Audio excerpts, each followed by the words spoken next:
Well, overnight, Ukraine said Russia had fired 81 missiles and 8 drone strikes overnight.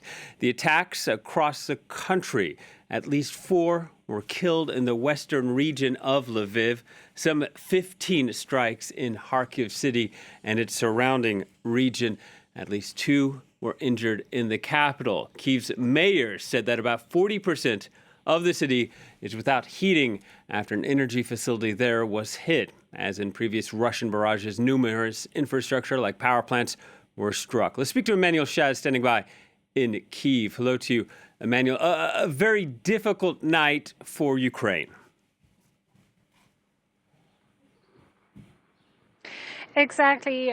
Shortly after midnight here in Kyiv and also in a number of other regions, there were air raid sirens, and people, I would say, unfortunately, have sadly grown accustomed to those sirens. But what is never something that people are getting used to are, of course, the strikes. There were some strikes against Kyiv this morning at dawn towards 5:30 in the morning. There was a huge explosion that could be heard in the city center. Now, not all explosions mean that a missile hit directly a target. It can also just be debris, parts of a missile falling after it was hit by the Ukrainian air defense. And indeed, out of the 81 missiles and 8 drones fired against Ukraine by Russia last night, there were 34 missiles being shot down. Now, the problem is that those were cruise missiles. This is something the air defense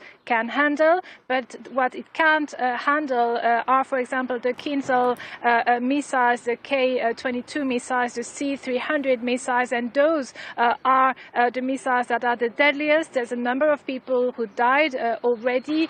5 died in the city, the western city of Lviv, and we also count 3 dead in the southern city of Kherson so far. Yeah, and that death toll evolving in the past minutes, probably throughout the day, maybe.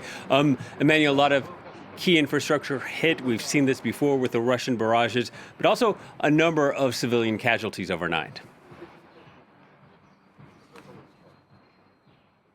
Absolutely. Every time we see a large-scale attack like this, civilians also pay the price for it. It's not just critical infrastructure which is being hit, it's also residential areas. If we see footage of the strike that hit the region of Lviv, this was, a residential area where 5 people died. In Kherson, it is the same. And, 2 months ago, during yet another large-scale attack in Dnipro, 46 people died in a residential building. And just a few moments ago, I was talking to a friend of mine living in Dnipro, and she's been there in the city throughout the war, throughout this full-scale invasion of Russia against Ukraine. And she told me last night was the scariest of her life. First, the lights went off all over the city. Then she could hear, kamikaze drones flying over the city. So it's very scary on a daily basis for Ukrainians, and of course it is deadly for the population.